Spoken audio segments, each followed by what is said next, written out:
I'm sitting here editing and I'm like, I want to like physically hurt you, which is myself, because I'm just like, past Brian, why are you so bad? And then like Yeah. future, and then I'll go in the future in like 3 years and I'll be like, future Brian didn't do that much better.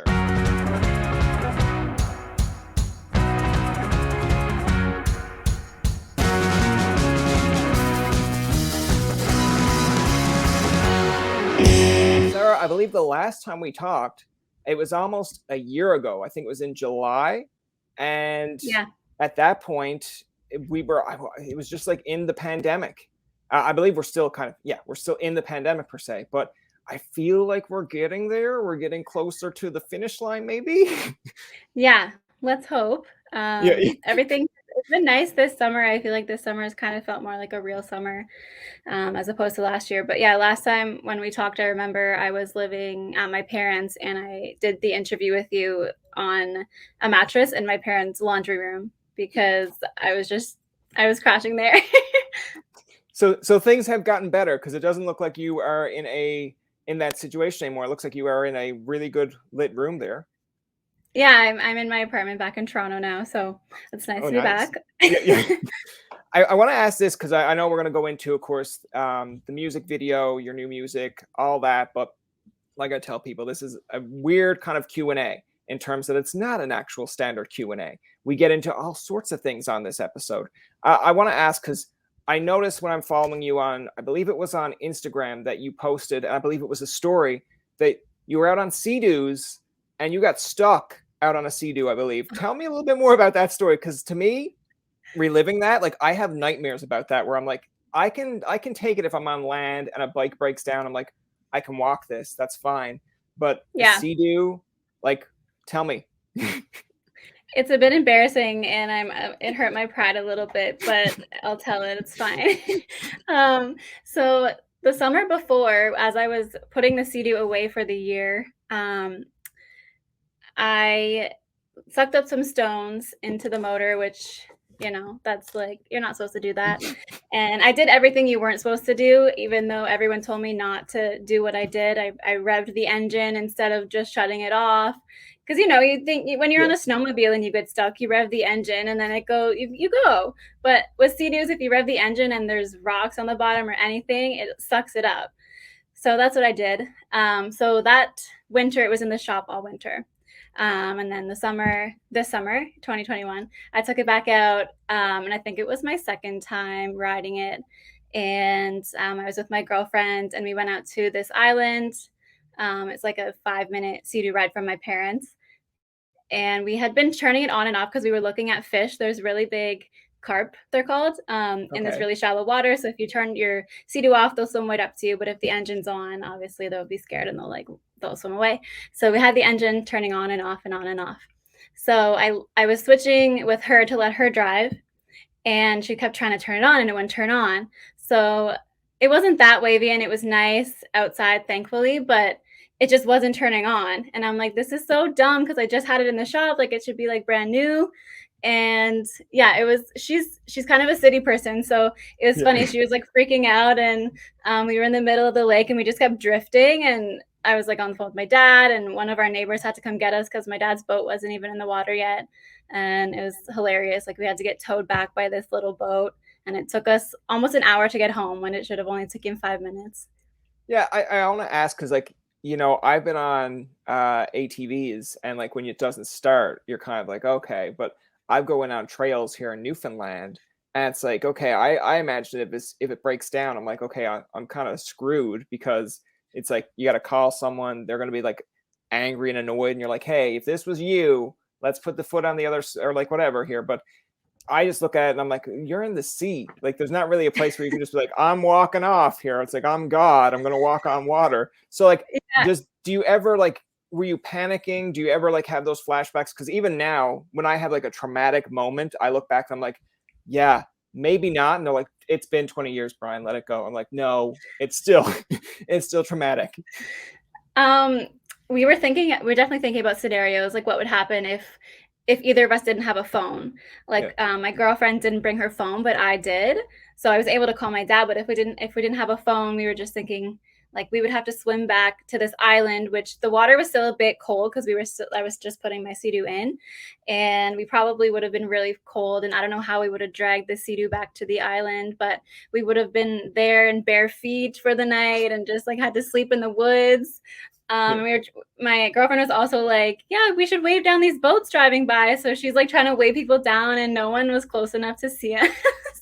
It was hilarious. But yeah, I mean, I wasn't too panicked. I was like looking at fish underneath us. I'm like, oh, there's a big bass there. And she's like, just call your dad.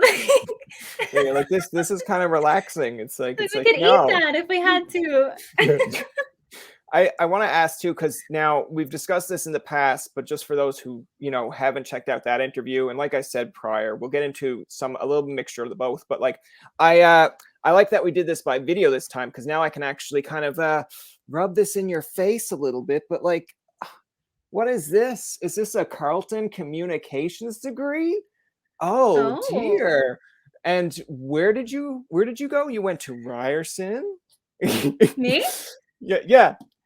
No, I went to Humber. Oh, Humber. There you go. So, but you were doing broadcast and journalism, Journalism. right? Yeah. Yeah. So I want to ask you, like, a little bit, getting into that as well, is like, what made you choose that career in journalism, and how did you end up getting into music? Because I know you were saying that you went there for journalism, but like at night, which I thought was crazy because you're a journalism student. It's supposed to be busy, busy, busy, go. But you were like, yeah, I was performing on the side. I was like performing at clubs at night or performing where I could too. And I was like, okay. Yeah. Yeah, journalism. I was always into music first. Like that was always my number one. And my parents wanted me to go to school, and of course I wanted to as well. And so I thought if I went to the city to do that, I could also pursue my music career. So journalism, like I did a internship at Rogers TV in grade 12 for co-op, and I really loved that. So I figured I'd just go into broadcast journalism because again, it's in front of a camera. Yeah. I feel like there'd be a lot of connections that could be made through that, which happened, which was really great. And yeah, as I was in school, I was posting ads on Kijiji and just on Facebook and stuff looking for a band, and I ended up finding some great musicians, and we just started playing live and doing the whole Toronto circuit, and it was a lot of fun. So like at what point, because I know like you were saying about the media side and journalism, but like at what point did you really like have to sit down and say, okay, this is what I want to do full time, music? Because like I remember being maybe in grade, I want to say grade 12 of high school, or maybe the first year of Memorial University, and like it was just new communications at that point in Memorial. But I was like telling my friends, I'm like, man, I'm gonna be on SNL someday. It's like I want to be a comedian. And then at some point, it just like clicked my like. I guess I watched like so much Conan O'Brien. I'm like, wait, I don't necessarily have to be on SNL for people to think you're funny and do interviews. I don't necessarily have to be a serious journalist either. Like I can just do an interview. So then that's like the light bulb moment came of like, oh, okay, we can do media, but not serious media. So when did that kind Yeah. of light bulb moment come for you where it's like, I want to do this and do this like constantly? Um, I think after school, I mean, I really enjoyed journalism. It was really fun. I was doing interviews, I was interviewing people, and that was really cool. But I feel like I was just doing that so that I could learn what other people said in interviews as musicians. Like I remember I interviewed Madeline Merlot when she wasn't that big. I think her song Honey Jack was just out. So I think that was one of her first songs. And that was so cool. But yeah, I think after school, I realized how competitive the broadcast journalism industry was, and I think I was just like, you know what, if I'm going to do this, I'm going to do it. So I started working in the marketing field, which allowed me to also do music as well because that schedule was really flexible. So yeah. Like, do you take now? Obviously, we live in a world full of social media, Twitter, Facebook. Like, these are things that I kind of look at. Like, an artist in the '90s or even like early 2000s are like, they might be on it now, but it's almost to the point where it's like they've got their fan base built, and this is for their own fans. But like, we're the generation that I think we use a lot of Instagram, we use a lot of TikTok per se. But like, do you find those skills kind of come in handy now that you've done like the journalism side and like you said, like the marketing kind of background as well? Yeah, for sure. I feel like if I wanted to, or if I didn't have a choice, which I am an independent artist, so I kind of do have to do everything right now, I know Yeah. how to, which is really nice. So I do all of my own marketing, PR. Usually hire a team, but yeah, it's nice to be able to do everything, although it is a lot of work, and Yeah. sometimes it takes away from the actual art of it. But it's all fun, and I don't know if you want to talk about this now, but I edited my own music video for the first time, for Mama's Boy, which was really fun, but a lot of work. I put in so many hours just doing that. Yeah, no, we can talk about that. Like, I want to get into it a little bit because, I'm interested from your standpoint, like you said, an independent artist. Like sometimes when I'm looking at people post like their music video or clips, like when I'm a child, when I was looking at this, I'm like, just release the damn video. Like, stop showing me clips. I just want to see it. But I get it. Like, you're anticipating it. But like, Yeah. how much process? Because now that you've mentioned editing your own, like, how much process goes into that? Like, how excited are you like when it's done? Because like once this interview is done, once interviews are done that I probably do way back in say July and I save them till August, I'm like, no, we're posting this now. And someone's like, no. You've already told people this is not going to be till like August, September. And I'm Yeah. like, yeah, but it was so good. Can I post it now? Like, is that like your mindset when you edit? You're kind of like, oh, it's like I want to do this now. I want everyone to see it. Yes, for sure. And it's nice to be able to show like your family and everything, or show some people at least, because if I wasn't able to show anyone, I would probably go crazy. Yeah, But I'm able to show my family, which is really nice. And yeah, like usually I like to have a lot of teasers, so I'm yeah. still kind of editing those as well. But yeah, it's hard to keep it a secret for sure.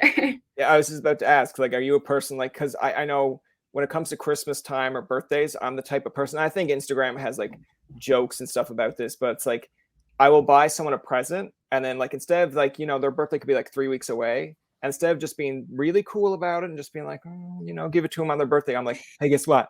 I got you something for your birthday. And they're like, oh, what is it? I'm like, no, I can't tell you. And then like 3 days, you're like, yeah, okay, I'll tell you. Are you that type of Yeah. person or can you keep the secret?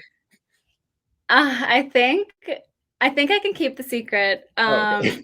but it's really hard. It's really, really hard. But I think the reward in the end, just seeing their face after you've kept it a secret, is even better than Yeah. actually telling them.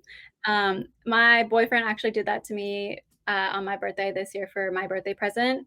I don't know why, but he brought me my gift like a week before. He's like, "It's so good," like, Yeah. whatever, and then he made me leave it on my bedside table and wait a week to Oh, open it. I'm yeah. like, "What?" You can't do But that. it was You cute, it was cute. basically, if you're gonna give someone the gift, it's basically like that's torture where it's like, "Hey, it's really good. It's really cool. But hey, can't open it yet." And it's like, "Well, what are you doing?" It's like I just want to build up the anticipation. It's like you could have did Yeah. that when you showed up and then told me, "Hey, this is really good." It's like, "Oh, can I open it now?" Oh, yeah, of course. But when you tell someone like 3 weeks later, you're like, "No, you can't open it." You're Yeah. just like, "Yeah, I want to open it." You're making it sound like you almost want to play the other way around where it's like, so stupid. You're not gonna like it. I'm just gonna leave it here and you can open it whenever. And then you're Yeah. like, and then you'd be like, okay, well then I don't want to look at it because he said it was dumb. Like Yeah. that's how Yeah, you I want to play it. agree.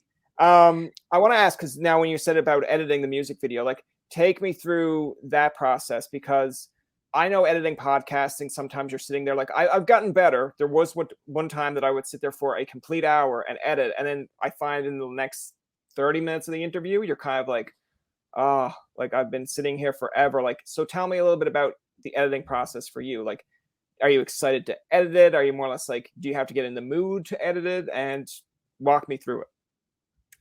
Um, so when we filmed it, obviously I had a videographer come and film everything, and he gave me the option to edit it if I wanted. And I had never edited a video of mine before, but I always said if I could do everything, I would, because it's really hard to take what's in your brain and give it to someone else and have them Yeah. do the exact same thing.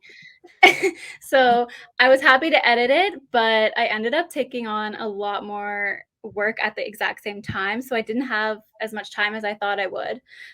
But it was a lot, especially because I was in front of the camera, so I couldn't see exactly what he was filming all the time. So I didn't know how much footage he actually had. So I had to go through all of the clips.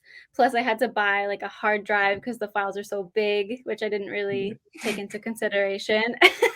Yeah. um, but I'm always really excited to edit. I love editing, and I like the finished product is always so much more rewarding when you actually do all the work. But I think in total, it took me I don't know, like if I was editing for 24 hours straight, it probably took me 4 days, Oh, really? which Okay. I didn't edit for 24 hours No, no, straight, no, but no. Just I it can was, just imagine. I can just imagine someone being like, "Sarah, are you in there?" You're like, "I've been editing for 24 hours straight for 4 days." yeah. So like, they'd be like, "Have you slept?" It's like, "I slept while editing, but I still worked on editing." It's like I don't even know how But sleep mediated it, but it's okay.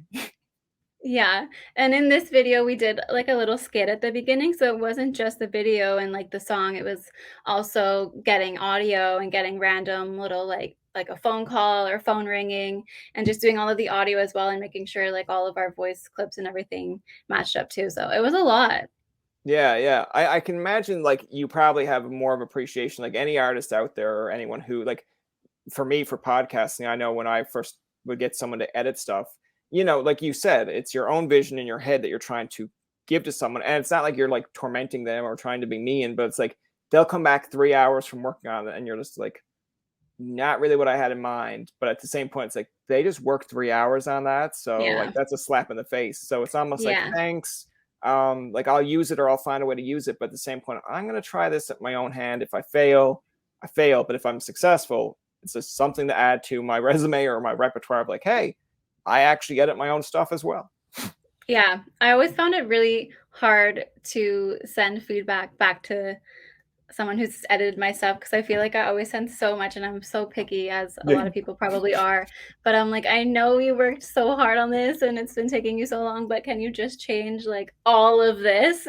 yeah, yeah, yeah, Like, sorry, yeah. but That's like I feel like when I was doing like re-editing all the interviews that we did just to put them up back on YouTube and like obviously with anything like in music, in media, in comedy, whatever, like you go back to your early stuff and you're like, ugh, like that's kind of cringy. How do I fix this? Because I noticed yeah, with some interviews it's a lot of ahs and ums and like breaks in between. So I was like, I'm sitting here editing and I'm like, I wanna like physically hurt you, which is myself, because I'm just like, past Brian, why are you so bad?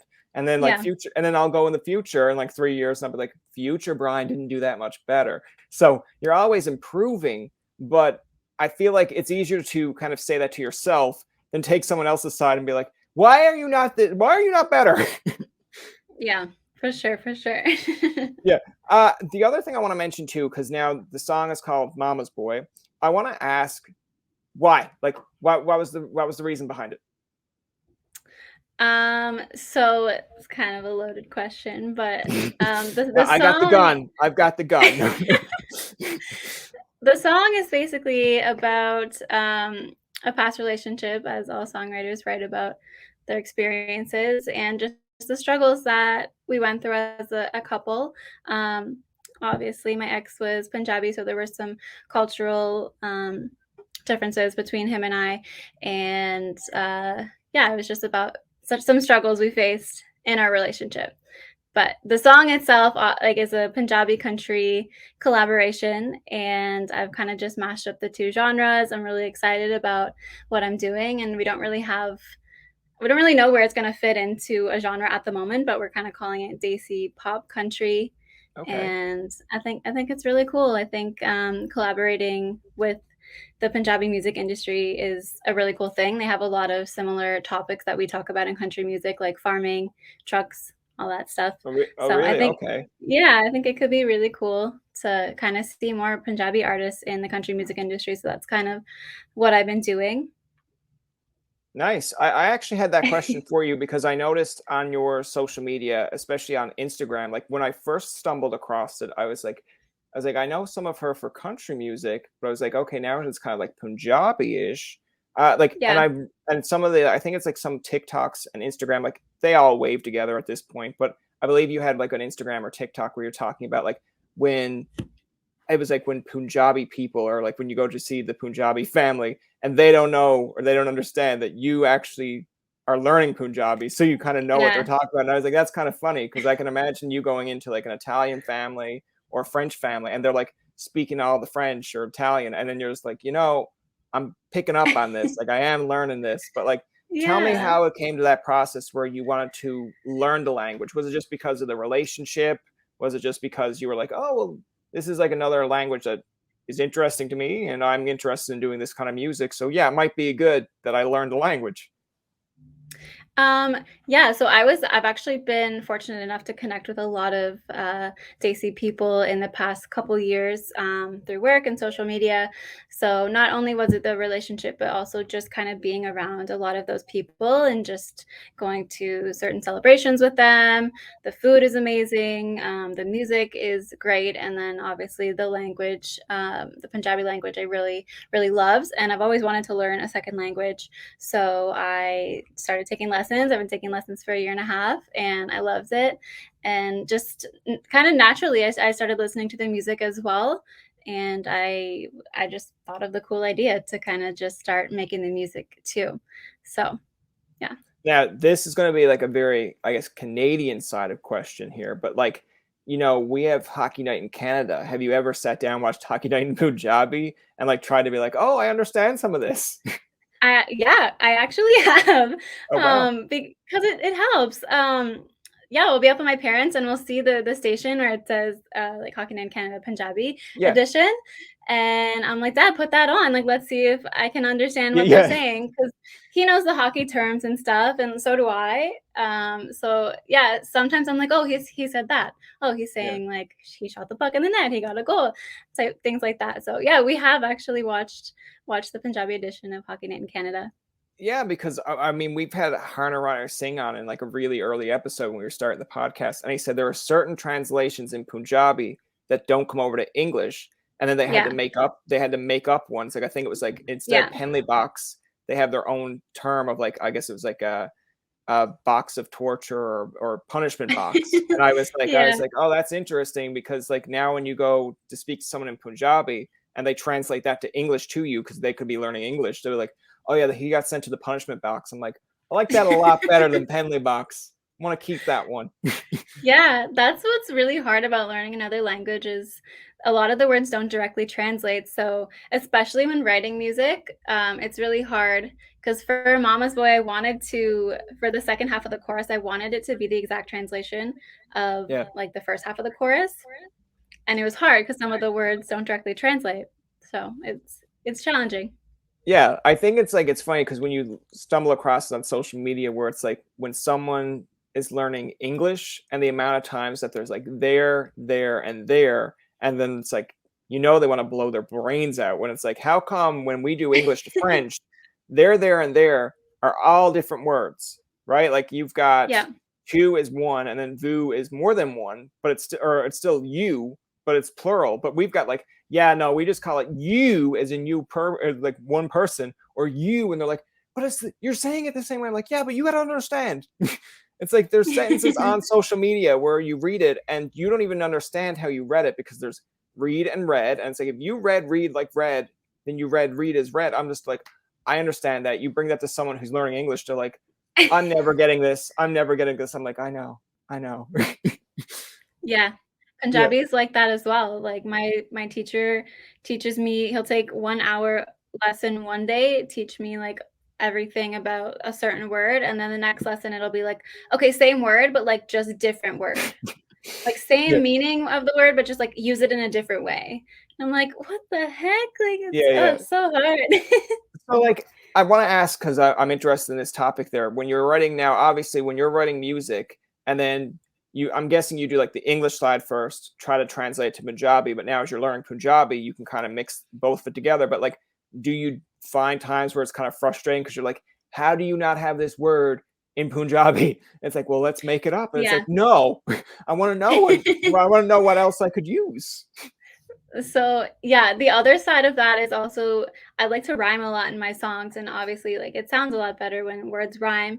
Yeah. So we were trying to find a word that I guess for Mama's Boy at least, what was the word? So Ajib is strange in English, and then sleeve rhymes with Ajib. So I was like, what rhymes with sleeve?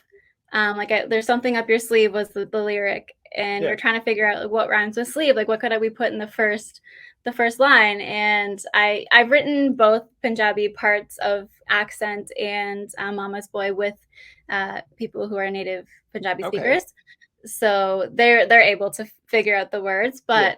But yeah, It's so hard, and I still wouldn't feel confident writing a full Punjabi song myself, and I'm really grateful to have worked with the Punjabi songwriters that I have. Yeah, because I feel like, when you're watching, because as a kid, I used to grow up watching much music, and like before school would even start, and I didn't understand as a kid. As I get older, yes, I get it because now in media, like we've got this thing about CanCon, you got to have so much Canadian content, and I didn't know that as a kid. Like, why would you? Like someone Yeah. walking up to an 8-year-old and be like, "Hey, you have to have so much CanCon." I'd be like, "Sir, I'm just trying to get to school." But uh, I love how like it was like maybe 8:30, 8 o'clock, and I always timed it where I would watch like the Backstreet Boys video or an NSYNC video. I'm like, man, they're putting this on so early. But I get it. They're like probably looking for kids that are going to school to see this, go to school and talk about it. But Yeah. it'd be like maybe 8:30 if you're like you're running late when your parents don't show up until 8:30 to bring you to school when it's 8:30 you're supposed to be in. And Yeah.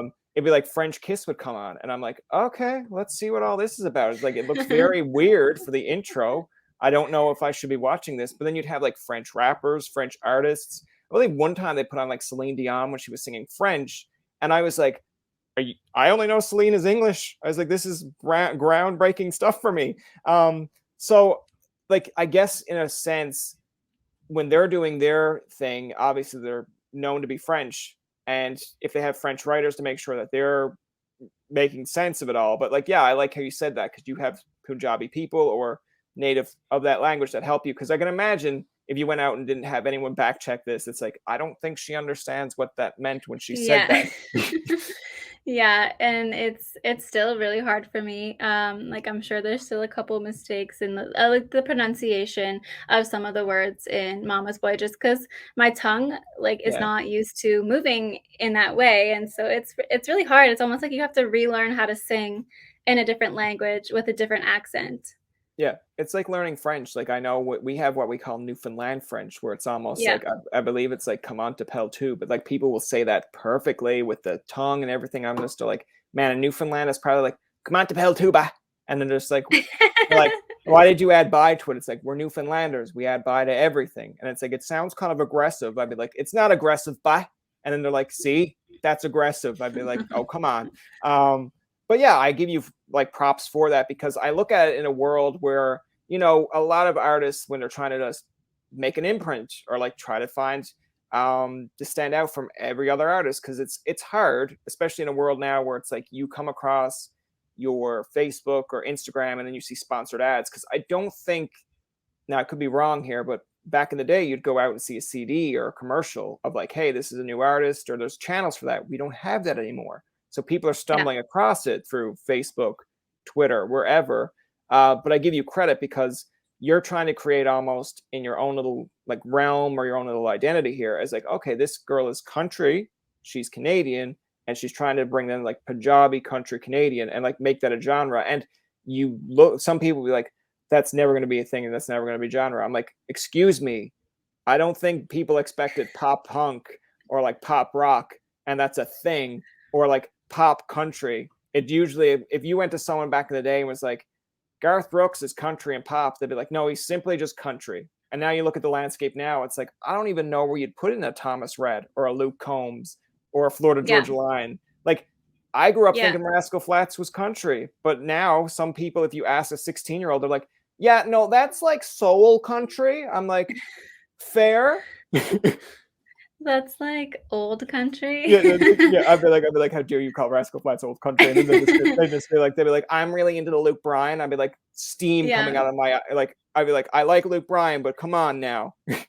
Yeah. um, go ahead. Yeah, I think it could be really cool. I mean, I obviously talked a lot to my producers before we recorded Accent, which was the first Punjabi country song we did, and I thought it was crazy at first. I was like, is that even possible? Like, I feel like it could work in some weird way. Like, it could be really cool. And they were totally on board with it, which gave me a lot of confidence. And we just, my whole circle just really believes in it. So it's really nice to have really supportive people behind me. And yeah, I hope it takes off because I personally would love to see more Punjabi artists doing their thing in country music because, like I said, it's a lot of similar topics, and I think it could be really cool.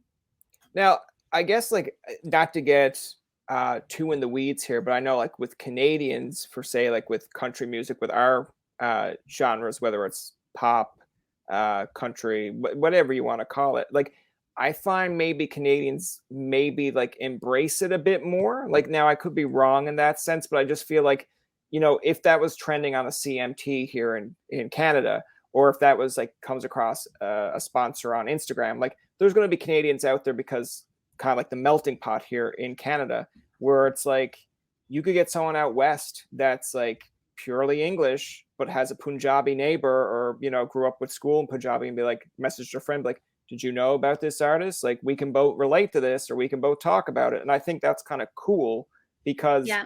there are like musical acts out there or artists that I'll check out, and I'm like, I kind of relate to this, but at the same point, I'm like, I don't really understand it completely. Like, it's like me going up to Ontario and saying, "Hey, you guys heard this Great Big Sea song called Lukey's Boat?" And they're like, "We love Great Big Sea." I'd be like, "You guys love Great Big Sea?" It's like, "Do you understand some of the words?" We don't understand all the words, but we get the message. I'm like, that's all that matters.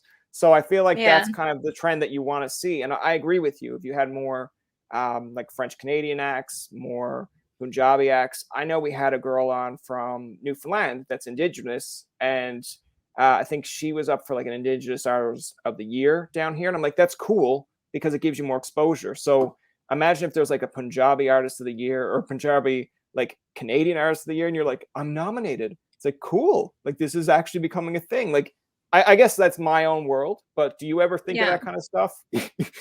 For sure, and I think Canada's so multicultural, and so I feel like it just makes sense for that to happen and for things to kind of progress that way. I really feel like if a good song is a good song, it's a Yeah. good song regardless of who it comes from or where it comes from. So I think I just want to make music that people appreciate. No, that's fair. I mean, listen, there have been times where I will listen to a song on the radio and have an envision of what I think the music video or that song or like that person looks like. And when I go home and actually find out about it, I'm like, wasn't expecting that. Like, I think the Yeah. first time I've heard Owl City's Fireflies, I was like, this is definitely going to be like some like emo kid, or like, you know, just going to be like pimply guy. And then when I went and seen Owl City, I was like, that was not what I expected Owl City to be like. And I was like, okay. And then there's times when I believe it's like pretty trendy on Instagram now. There's one that the person sings Celine Dion in a mirror, and it sounds like a female, and then they I think I've pan. seen that one. Yeah, and it's like I'm like not expecting that. I'm like, good for you, because I can't even hit a high note, but you're there like in a mirror, basically saying this is what I can sing. And I'm like, kudos. So, and I feel like that's the world that we should be kind of living in, where it's like you said, just let the music kind of speak for itself. But yeah, I think there are obviously, I guess, points to be made that some people are like they can't see past that. It's like it's kind of hard, I think, to break into to certain genres of music, because you have certain people that are like, okay, no matter what Luke Combs comes out with or whatever, it's like people are like, yeah, I love it. I'm like, but you really? It's like, yeah, because it's Luke Combs. I'm like, Yeah.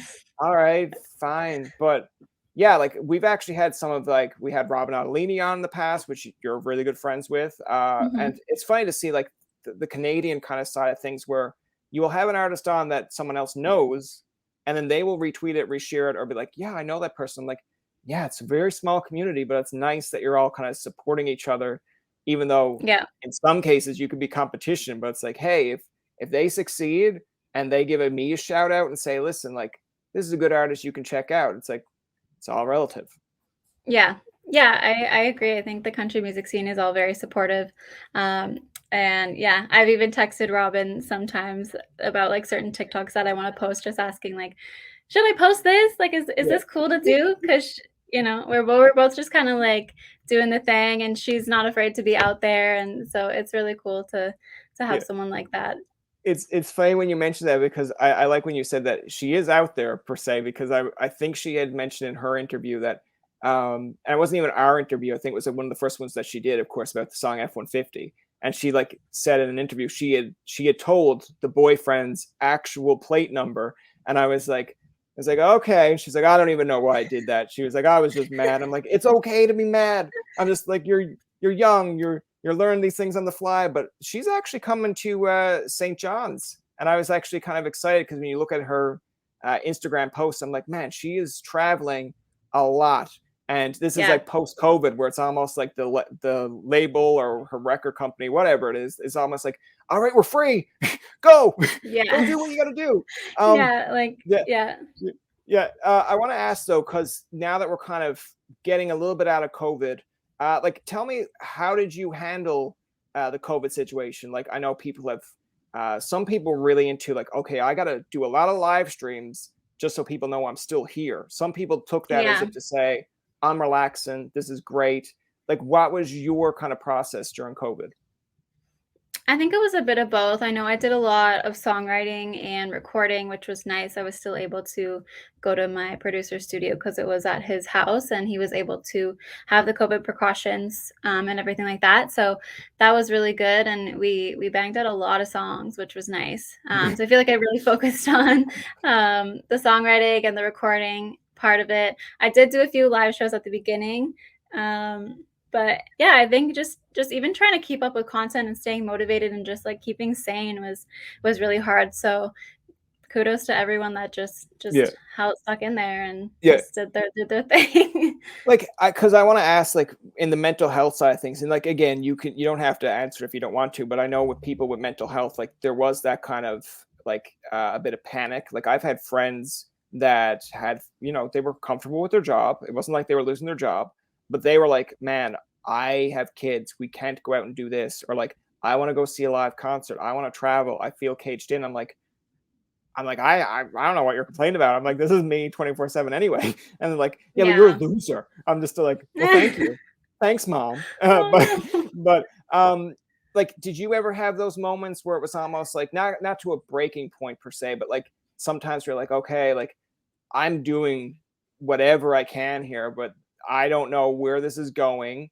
I don't know if this is the end. It's like I'm producing my content, I'm putting out live streams, but like, are people watching it? Are people engaged? Like, did you have those kind of like what if moments?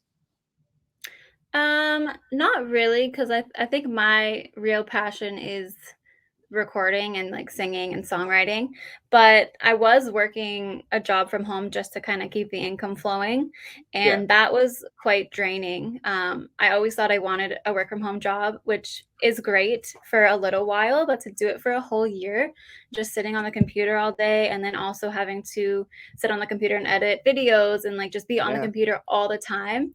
I was trying to do both at the same time, which was possible, but it's just so draining, and it doesn't make any sense for something to be draining when you're just sitting. But my body, like we couldn't go to the gym, so my body turned to jello. Just felt really lazy. I had no more muscles. But yeah, you just start to feel really lazy and like unmotivated, even though you feel like you have so much time because you're just sitting at home, but you you don't really feel like doing anything because you're just sitting around doing nothing anyways. Yeah, yeah. That's a fair point. I like that where you're like, didn't get to go to gym, turned to jello. I'm just like, man, it's like I don't see no jello in this interview. It's like it seems like a normal person there. I was just like, I've been back at um, the gym for yeah. like 2 months now, so Oh, okay, so that explains it. When you walked in, they're like, "Yeah, some Jello just walked in." Then, like 2 months later, like, yeah. "Hey, that's actually forming into a person there now," and you're like, Yeah. "Thank you." um, Yes. because I know for myself, I was never really a gym person. Like, I want to as you get older to kind of stay fit, obviously, but I was probably just going back and reliving your childhood, where I was like, "This is a pandemic." I'm like, "What are you gonna do? Like, let's make the most of this." Where Yeah. every other time pre-pandemic when someone was like, Brian, we're going out tonight, or Brian, we got soccer, we're going to this, I'm just like, man, I just want to watch Boy Meets World. Like, Boy Meets World has been over, like, and now I can actually say, what are you guys doing? Like, we're bored in the house, what are you doing? I'm like, I am actually on season 7 of Boy Meets World, or like I am rewatching How I Met Your Mother. And then they're like, man, that sounds pretty dope. I'm like, it was always dope. What are you talking about? You're just bored. Yeah, Yeah. and then what happens is you go down the rabbit hole of getting super pissed again. Like, I don't know if you ever watched How I Met Your Mother, but like, when they kind of kill off the mom at the last kind of season, I'm like, how did you build this all up only to kill her off? And we don't even get a full season with her. Like, this is ridiculous. And someone will be like, Brian, that's been over for like 4 years. I'm like, still means that I can't be mad about it? Like, yeah, I'm still mad. Yeah. That was funny. Yeah. But it sounds like you did a lot more productive stuff than I did because I'm just there probably sitting on Twitter and someone's like, "Is this guy tweeting from like 2015? What's going on here?" I'm like, "Actually, I am. Like, can I post these?" Yeah, there was still lots of Netflix being watched and all of that as well, but I feel like I kinda used to be like that too pre-pandemic, like, I'd Yeah. rather stay in. I have a song called Friday Night In, so, that's what I would rather do before the Yeah. Oh pandemic. yeah. Now I'm like, "Let's go out Yeah. any opportunity we can." It feels like you did like the reverse of when you listen to a Katy Perry song where it's like last Friday night, and then like Yeah, 5 years later she's like, actually, now I remember what happened on last Friday night. I'm like, yeah, good, great yeah, timing. yeah. But I want to ask you too a little bit of the fun side of things here. Is like, you know, I think we asked this in the past, but I wanted to get a little bit more in detail with you because again, growing up, where did you kind of get your passion for the music side of things? Like, who are some of the artists that you looked up to? Like, I believe a lot of them ones that we've had on, and I believe this was said in the past as well. But like, Cara Isabella had mentioned Shania Twain. I think Robin Adelini had said Shania Twain. There are like people out there that like Kate Todd from Radio Free Roscoe, a great show that she does music as well, was like, yeah, it's like I love Shania Twain. I'm just like, how many of you love Shania Twain? Like, I get it. You should all like go up to Shania one day, and I'd be like, man, those people. They're like, oh, look at all these young adults trying to get Shania's autograph. I'm like, they're not young adults. Those are musicians going to another musician that they had idolized. So, Yeah. like, who else was on your list per se of like people that you kind of tried to model after, or were like, I want to do that the same way they did? I was definitely gonna say Shania Twain, but, since I'm not allowed, Sorry, I ruined it for you. I knew that you were gonna say Shania Twain. Not a bad thing. It's just that I knew that. Yeah, all good, all good. I mean, we're all female artists, and she literally made it possible for us, so that's probably why we all love her. Yeah, yeah, But, yeah, I think I'm a huge fan and have always been kind of a huge fan of the up and coming artists that, are kind of in the same boat as me, where we're all just kinda trying to do the thing, and, like, Robin is a big inspiration to me, of course, and, yeah, I love Kira Isabella as well, you just mentioned her. When I was growing up, she hasn't really put out too much music recently, but before, when I first started music, I used to listen to her all the time, and she was great. And I remember a lot of songs that I wanted to record were like her songs were the reference for my yeah, songs, which is cool. But yeah, I think growing up, other than Shania Twain, it was Christina Aguilera was a huge one just because her voice is amazing. She's a great powerhouse vocalist, and Britney Spears, Spice Girls, all of them. yeah. I like how you mentioned, of course, Cara Isabel there because like I was actually in Algonquin when we were in the radio program, and they have two stations. They have Air AM that plays all pop music, all trendy, and then they have one that's like Ottawa local, and that's the one that we get to learn on. It's like how to like make your mistakes. And I don't know how many times, and I've said this to Kara on her interview, and I would say to her in person, but it was like every time I would go in on my radio, it's like, hey, guess what song you have to like prep? It's like, please tell me it's not Kara Isabel. It's like, yep, it's I'm not over getting, or it's like I'm so over getting over you. I'm like, I have done this for 8 takes. I'm starting to get like when you have to get radio airplays or your teacher to look at them, he's gonna eventually go like, do you just always walk in when Kara's playing? I'm like, not on purpose. That's just how this works. But yeah, Yeah, you're like, yeah, you're right. She has like a good voice too, and of course, Christina has a big powerhouse voice. But like, I love the debate that people have with Christina and Brittany because I feel like over time you appreciate all Christina's work with vocals. Brittany, I feel like had a little bit more of the dance side of things, but it's like you look at it as a kid and you're like comparing Backstreet Boys to NSYNC, Christina to yeah, Britney, yeah, and when you get older, you're like, why did we compare them? They were all successful, like they're yeah, all for sure. okay. And like now it's even like the Backstreet Boys and NSYNCs, the members that are left are like pretty much like we're just gonna form our own boy band. I'm like, you can't do that. Like, there's no Nick, there's no Justin, but all the rest of you, like, what are you gonna call that? It's like B Sync. I'd be like, okay, like I'll buy your album. Is that actually happening? I don't know. I've seen like videos where like AJ and I think it was like Lance from NSYNC and AJ from Backstreet Boys post videos of them like hanging out, Right. doing Yeah. dances to their old stuff, and I'm like, man, if you guys just performed B Sync, cool. Like I believe they were actually trying to have like a whole '90s tour. I'm like, no one where I live, they wouldn't come here until like they're 80, and I'll be like, man, don't even, no, please, AJ, don't try to flip around that chair. Like, oh, it's like he cracked his back. Oh man. But like now they probably like go to Toronto if if they did a Canadian date. I'm like, cool, you guys get to see that, but we don't. Great, thanks. Yeah. Yeah. I want to ask too, with the new music video coming out, the new song, I believe Mama's Boy is already out. August, you said, was it the 26th, 27th? 27th, yeah. 27th. I want to ask though, like, what is your, because I know every artist is going to say their goal is obviously so that it can get more exposure, it blow up, or that people listen to it. But like, I guess if I was going to scratch that question, what was the most fun part of doing the music video and the song? Like, what are some takeaways that you were like, man, like, I didn't know it would be this fun to do this part? Yeah, like recording and then just hearing the finished product is always one of my favorite parts. But especially for this song, I think every song that I do with my producers, Mark and Eric, just I feel like keep getting better and better. But this one, before they even sent it to me, they were like, "We're kind of sampling or like not taking from Katy Perry, but like looking at Katy Perry's Dark Horse, and trying to do something with that." And I was like, that was not what we talked about. Like, that's a really dark song. So I went and listened to it. I'm like, okay. But I usually always trust them because they're so great. And then they sent it to me and I was like, wow. It was so cool. So that was really exciting just to kind of see the progress of the song. And, they send different takes and everything of it. And it was all really cool. And then, yeah, the music video day was so long, but it was really fun. And I love seeing like the little clips on the camera after you do a take, and then usually ask the videographer if you can see it. And you're just like, wow, that looks so good.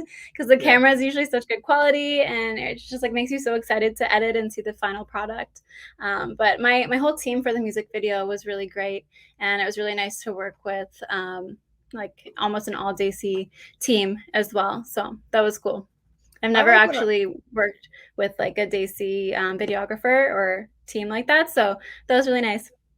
Okay. Like, I'm guessing, like, do they have, like, I've never been in a music video or like in that kind of capacity, but like, do you find that they have maybe different insights than like your usual, like, say, music video or whatever? Like, do they give you more instructions or like, hey, can you try this way? Because like, I feel like every different person has their own perspective on things, and every kind of culture might want a different thing done as well. Like, I can imagine there are probably like certain things in the music video where like, hey, can you actually do this? Because we actually do this dance. Because I noticed on your Instagram that you've gone into doing a bunch of these like Punjabi kind of dances, and or like, and I was just like, okay, well, like, she's taking this full force. This isn't just like, I'm just gonna write some songs and do this. It's like, I'm kind of full on embracing this culture. And like, some people would be really nervous about that. And I'm sure at first you probably were, where it's like, I'm going to screw up this dance or I'm going to screw up this word. But if you have people that are like embracing it, because we live in a world where there's two sides of things. There's people that really like understand that you're trying to embrace it. And then there's the people that are like, you're not a part of this culture, not a part of this. So like, step out of it. Don't even try. So were they, I'm guessing they're more embracing. Yeah, it's a bit of both. It's definitely a learning curve. I haven't talked about this yet, but I am dancing a bit in the music video because there is a part of the song where it's just instrumental, and I thought it could be a really cool 10 seconds of just dancing. So I do that, and that was my idea. So I actually did some choreo with the female actress in the video. And she helped to choreograph the dance and everything as well. So she was great, and that was really fun. I kind of forget what you asked, but no. You answered it correctly, because I was just going to say, like, like when you're doing obviously these kind of music videos or songs and you're embracing their culture, it's almost like, yes, are they more or less being like, okay, like, what is she doing? Like, why don't we get one of our own to do this? Or are they more or less teaching you, right? And I like the fact that she more or less like takes you aside or teaches you, because my favorite story, and it kind of relates to it and also don't, is like years ago on SNL when I think it was like what's his name? He's blanking it there now on me. But there's like Dana Carvey, and he's one of Adam Sandler's friends. David Spade. There you go. So David Spade would try to write himself into SNL sketches, and then I think it's like Lauren Michael would be like, "That's great. Now can you show that to Dana Carvey?" And it's like, no, I wrote this for me. Like I want to be in this. They're like, yeah, but you can teach Dana that. And then they ended up giving it to Dana. But it's almost like this is the reverse where it's like, hey, it's like, let's put, no, no, no, you want to learn it? Okay, we're going to put you in it. So I like that. Yeah. The last kind of thing I want to get into with you is a little bit of a fun game that we like to play here. Oh no. That's great. Thanks. A great response. Oh no, not a fun game. Sarah, I want to ask you. So they're only going to be like yes or no questions, or kind of, I guess, a little bit of fun trivia where people are like, "Oh, I didn't know that about this act." Okay. Tell me, besides the Sea-Doo incident, what your most embarrassing moment would be, and I'll make it even more specific if you want. Musical embarrassment. Oh, okay. So I don't usually drink while I'm performing. Good. And because I don't know, I feel like I haven't done it enough to be used to doing it and like not mess up. So Yeah. I feel like although I get really nervous, drinking just is not a good idea for me while I'm performing. Maybe later in the future when I have more practice with it, but Yeah. um, there was one time where my band was like, "Let's just drink, like, let's have a couple drinks before we go on," and I'm like, "Yeah, like, I would like to do that, and I would like to, like, be able to have some drinks with my band before." Yeah. So, it was back when I was still doing covers, and I was playing at this bar downtown, and we were performing Wagon Wheel, which is, like, the easiest Oh, song ever, yeah. and everyone knows the words. And I was drinking and I just completely blanked on the words. So I was like feeling pretty tipsy. And so I literally just turned around and like looked at my band and I'm like, I don't remember the Yeah. words. Yeah. So that was really embarrassing. But I feel like I just sang the exact same verse over again and no one really noticed, but it was embarrassing for me. Yeah. That's when you like break out Jaquan's tipsy. You're like, hey, yeah. They're like, she's going into a whole different vibe. Or you just bring out the country version of T-Pain's Buy Me a Drink. And then True. and then they just be like, man, like we thought she was messing up the words, but no, she's making a remix. It's a Um, mashup. yeah, really cool mashup. I want to ask you in the counter of that, what is probably like your best musical moment or like best musical performance? Like, have you ever had the opportunity to team up with someone that you're like, oh man, like you idolize them, whether it's local or big name, and you're like, man, this is kind of cool because when you open for, I will give the example of some people down here have met like Alan Doyle or Tim Hicks, and they go over the moon. I'm like, I'm not taking that away from you, but at the same point, I'm like, I think I just treat him as a normal person. But there would be Yeah. like for me, Conan O'Brien. If I ever met him, I'd be like, yeah, I'll talk to Conan like a normal person. Then next time I'd be like, hey Conan, what's up, Conan? I'll be like, oh, stupid.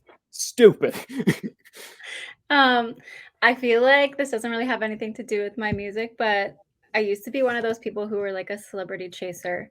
Oh So I really? used to Okay. go to used to go to Much Music and just like celebrity chase and the MMVAs. I would go find celebs at their hotels. So I met Justin Bieber through a car window once.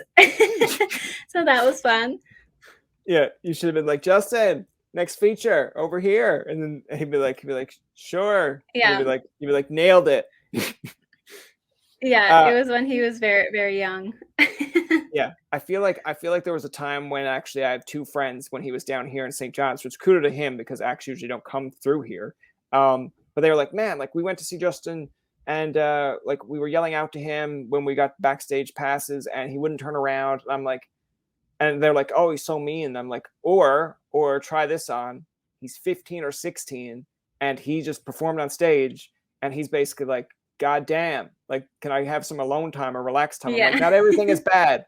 Like, I Yeah. get it that you probably paid a fortune, but at the same point, he doesn't know you paid a fortune. He just was like, I did my show, I'm going. Yeah. Like, it takes maturity. It's like when you look at like young artists or like when they're younger and then you're like watching them do all this crazy stuff. And then years later, like, I was young. I'm like, yeah, I don't blame you. I'm like, the media probably hated you, but I don't care. It's like TMZ's on your ass every day. Like, I love it Yeah. because there's ones on social media where they talk about Tobin Maguire, and that's my favorite Spider-Man. But they show the clip where he's asking them nicely twice, hey, your camera's in the way. I can't see the car in front of me. And then he finally gives the guy like the kick, And he's like, your fucking camera's in the way.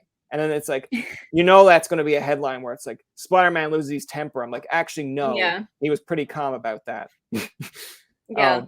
Yeah. But have you ever had like, so when you were going to like these Much Musics, like obviously you said Justin Bieber, but was there any other encounters where you're like, oh, like so close, or that you were like, I know it's a screen or a window, but wherever you're like, I feel like myself, if there was Backstreet Boys and they were there, I just put the glass. And even if one of them touched the glass, I'd be like, we shared a Yeah. moment.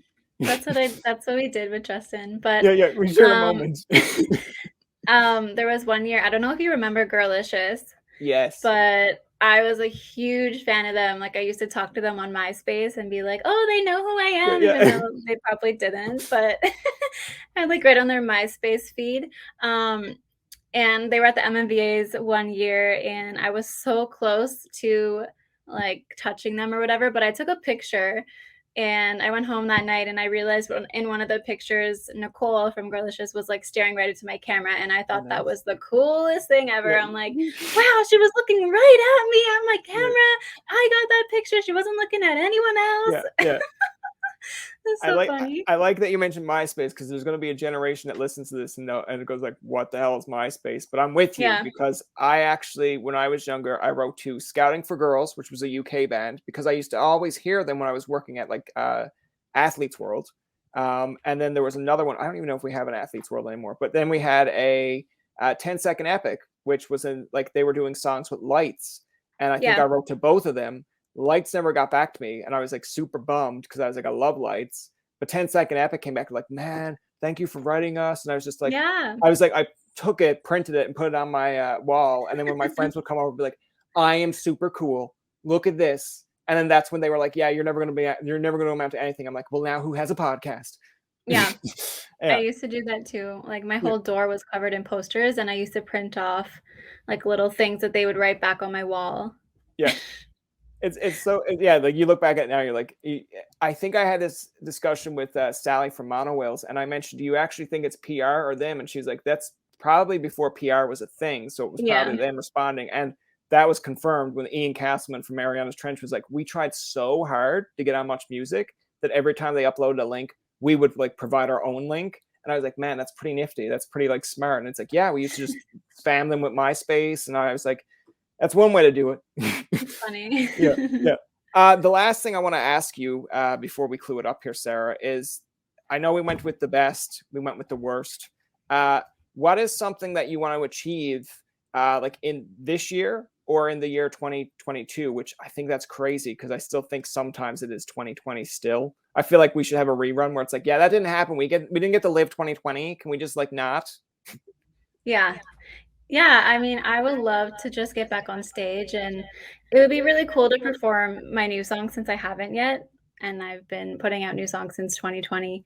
So that would be really cool, especially the Punjabi country ones. I feel like a lot of people that I see commenting on my stuff are from Brampton and the area that I live in. So I think doing a festival out here would be really cool. And I have been talking to a few organizations to try to put that together in the fall. So I think that would be cool. And just seeing people singing along to it would really just make my entire life. So yeah. I think wasn't it I'm trying to remember now, my memory could be foggy, but wasn't it like your ideal kind of concert was like out on a water? Wasn't it like that you wanted to like have like boats and then not out on the water? I'd be like, man, it's like she could be like the first one to ever do that. And they're like, all right, well, there's pros to that, there's cons to that.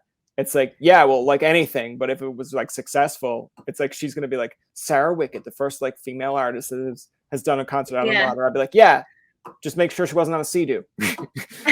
Yeah, the Sea-Doo won't be big enough. But we were actually going to do that this summer. I was going to record some acoustic live tracks on my dad's boat and release those. Unfortunately, that didn't happen, but maybe next year. But yeah, that would have been so cool. Yeah.